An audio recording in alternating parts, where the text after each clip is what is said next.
At this moment in time, I do want to say a special greetings to my guests on the line. Yes, it's an honor and a pleasure where we can always link up. Yes, and we're linking up by the Skype mechanisms. A special greetings. Welcome to the Nubian Beat Show, SFDC Radio. Melissa Lewis Francis. How you doing, sis?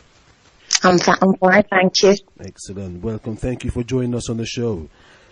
You're welcome. Firstly, for the benefit of our listeners, Melissa, let's find out a little bit about yourself. Who is Melissa Lewis Francis? Tell us about yourself, where you were born, where you're grown, and where your parents are from. Okay, well, I'm British. My parents are Jamaican. I've been lucky enough to be going to Jamaica since I was a little girl. My dad would consider himself a Naib in Giras, whereas my mum is quite westernised. So I've had that balance sort of growing up. I'm a qualified teacher, and I suppose my venture started when I started to look into my own identity. I needed to know more about my history and went about doing research, lots of reading, lots of watching DVDs. Because you were born in Birmingham, did you say, Melissa, yeah? Yeah, I was born here, born in England. Yes, sorry. So what happened was I realised that there must be lots of other people like me who have gone about their way of finding out about their history, and thought that what I've sort of gathered up, somebody else might need and would appreciate sort of the bank of knowledge that I had. So I wanted to pass it on. So I formed a course, and it was a bit of a struggle. I had lots of red tape involved. I sort of knocked on loads of doors and went round and round in circles with the authorities. But eventually the door opened with OCN. They saw the passion and the need and sort of give me the opportunity to pilot the idea of a Black History course. Well, yeah, I don't mean to cut you because, like I said, I'm just going to back up a little bit for the benefit of our listeners, because I was reading the story in The Voice and I said, this is a story definitely have to highlight, because I think it's a fantastic story. And just to rewind a little bit, Melissa, yeah, on the subject of Black History Month itself, as we're in Black History Month, and I know obviously your whole crusade is obviously concerning the study of Black history being recognised as a national qualification. Just personally to you, what does Black History Month mean to you personally? Well, for me, it's an opportunity to really promote my organisation. The month can be utilised to sort of highlight the achievements of Black, or I prefer to say African history and heritage. It shouldn't just be 1 month. It should be throughout the year, embedded within courses that are already running. For instance, it could be embedded within science, maths, English. It could just be there standardly. Wow. But I don't think it should be eradicated. I think Black History Month should remain.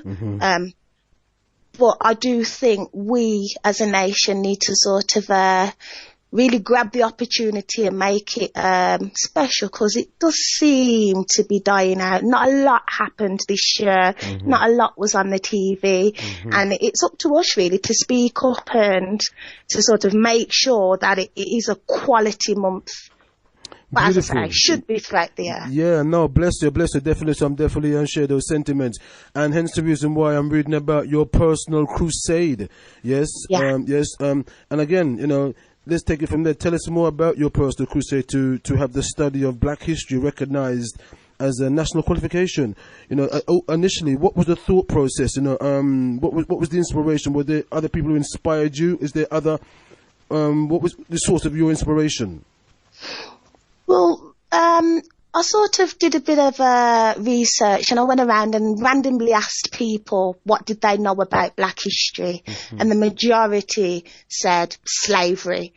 When I put it to them, what do you know about Africans before slavery, there was like a huge gap in knowledge. So for me, that's the most powerful bit of our history, really. Yes. And I just felt that something needed to be written, it needed to be formalised, and people really needed to know about Africans before slavery occurred. Beautiful, beautiful indeed. Definitely agree with that. And I know, Melissa, I know, according to the information I'm reading up about you, because I know the Crusade is for a national qualification, but you've already launched a regional course, yes, which carries a recognized award. Can you tell us more about that, please? Yeah, well, OCN gave me the opportunity to write the course, but we have to pilot it at a regional level. The situation is I need to sort of prove that there is a national demand before they turn it into a national qualification. Okay, yes. So it is of the same content and quality as a national qualification. So there's not much difference, only literally the political title. So literally all they do is switch the title and it would become a national qualification. Yes. But what needs to happen is I need to show via statistics and numbers that we want this. So that's the stage that I'm at. Okay, this is why the people's help is going to be, because the turnover is like you're hearing, folks, to turn that regional award into an official qualification. Melissa, as to show there is a national demand. Yes, am I correct, Melissa? Yes, that's exactly it. Okay. That's it. As we're moving on, Melissa, tell us about. Because obviously some people must wonder what kind of hurdles, what kind of barriers you must have gone to. You must have gone through times of it, even your reader, which you felt like giving up sometimes. Tell us about some of those hurdles, some of those barriers, and that feeling of almost wanting to give up. Yeah, definitely I went through that. Literally, it's become almost a lifestyle for me. I've had to sacrifice the idea of being a normal teacher in a mainstream school, moving up through the ranks and being financially secure, and literally trading that off with a private limited company and risking financially almost. I just couldn't do the two. It's one or the other, because it really demands that much energy, because the research involved, the amount of reading I have to do, the publicising, the promoting, and so it's a little bit difficult to balance the two, with my family life and whatnot. So that's been difficult. And then also getting people to realise the seriousness of it. I don't know whether you know, but in Britain there's only like 5 examination boards. You've got OCN, OCR, AQA, Edexcel, and I literally knocked on everyone's door and only got let in by 1. So those are the sort of barriers. Yes, that can be sometimes a bit I suppose demoralizing sometimes. Yeah, that's definitely quite serious. You mentioned your company, Melissa. Tell us a little about your company, Straight to the Roots Education Limited. Yeah, it's just Straight to the Root Limited. Okay, Straight to the Roots Limited. Okay. In a nutshell, tell us about some of your aims and your objectives as well as your motto. Okay, well, we sort of have a holistic approach to our delivery. So the idea is we don't just look at Africa and the history. We look at Africa from all perspectives. So we look at the geographics of Africa. We even bring science into it. The idea is to develop a critical mindset, as well as improving literacy and ICT skills. So everything's embedded within the course. We just use the content to engage and to inspire learning. So that's the sort of principle that we work by. I do have the opportunity to write more modules. So that's what I'm currently working on. I'm currently working on a Black Literature course. Okay, fantastic. And a Black British History course. Excellent. Whoa. And who's your courses? Who are they geared at, Melissa? Well, the learners have to be 14 plus, because of policy by OCN. OCN really target further education institutions. But I have a passion for working with young people within PRUs, NEETs. I've targeted prisons. So anywhere learning takes place and the people are 14 plus, and as I say, I'm not afraid to work with the disengaged. In fact, they're more interesting. Oh, bless it. Bless it, I know. And I know, is it true to say that you've started to deliver courses? Is that true to say, Melissa? Have you started to deliver courses? And if so, how has the response been, to date? Well, I do carry out research alongside it, so I'll do like a survey, a questionnaire before and after, Yes. and get feedback in forms of case studies and video diaries and whatnot. And it's been so positive. People definitely want it. People definitely engage with the content. The intention of the critical mindset and the discussions and the debates and all that takes place naturally within the subject. It's just the funding. It's just people opening their doors and letting me into their institutions, seeing it a worthwhile investment, understanding all the skills that are embedded within the course, and just to really let Straight to the Root have the opportunity to engage with their learners, inspire them, and, activate something positive within the individuals. Yeah, beautiful indeed. And what can you tell us about the exams or the course? Is there exams involved, or is it just strictly coursework, assessment work? Yeah, it is strictly portfolio based. The idea is you build a portfolio resource. You cannot fail. You just have to complete. Okay, beautiful. Just have to commit. And once you have to commit, how many hours are we talking about in total? 27 hours, 27 guided hours learning. So obviously that's flexible to accommodate any timetable. But yeah, 27 guided hours, it's like over a day and a half, really. Yes, beautiful. Day and a bit. So what are some of the subjects involved in the course, Melissa? What other subjects can you tell us about that's involved in the course? Okay, well, we sort of based the first module, which was called Ancient African History, on a timeline.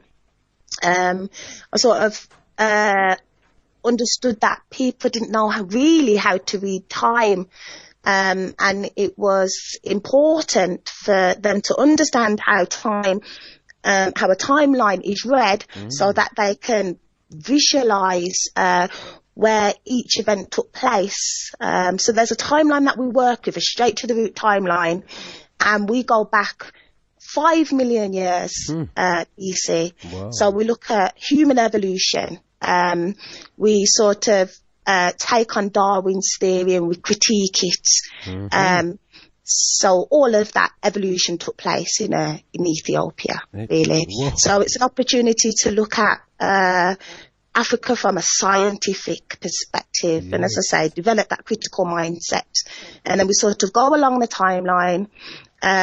We even look at continental drift theory, because again, not a lot of people understand that there's continental plates that move, and Africa's had a massive contribution to how the physical layout of the globe looks, and sort of how Africa, the continent, has contributed to the rest of the planet, the actual land itself, as a natural resource. So we look at that. Beautiful. And then we look at civilization, colonialism, the scramble for Africa. Yes. And as I say, we just go along the timeline. We probably would end up looking at ancient Egypt in the first module. Wow. Okay, so overall, how many levels of your courses do you have then in place then, Melissa? So at the moment, Ancient African History is written at level 1 and level 2, which is GCSE equivalent. Okay, excellent. Yeah. And I'm reading that. So what is there 4 levels in total? They can be. This is the opportunity that I've got, but at the moment, they are not written because I haven't got a big enough client base. Right. There's, it's written in draft, but it's just not been published. Yes. I just need to establish Straight to the Root. Straight to the Root's only been registered approximately 4 months now. So it really is in its early stages, and we're just starting off with Ancient African History, building that momentum up, and then moving on to writing more modules at higher levels. Yeah, beautiful indeed. And again, our listening audience is listening, and I'm sure they're all intrigued and saying, wow, how can the listening audience help and get involved, help you on your crusade to get the study of Black history recognized as a national qualification? Well, they need to speak to their schools, the schools that their children go to, their grandchildren, their nieces, their nephews. Go to the head. Tell the head. The head's the one that controls the pot. the pot of funding, and really, if there's enough voices singing the same song, he has to listen, because he literally has to serve his school.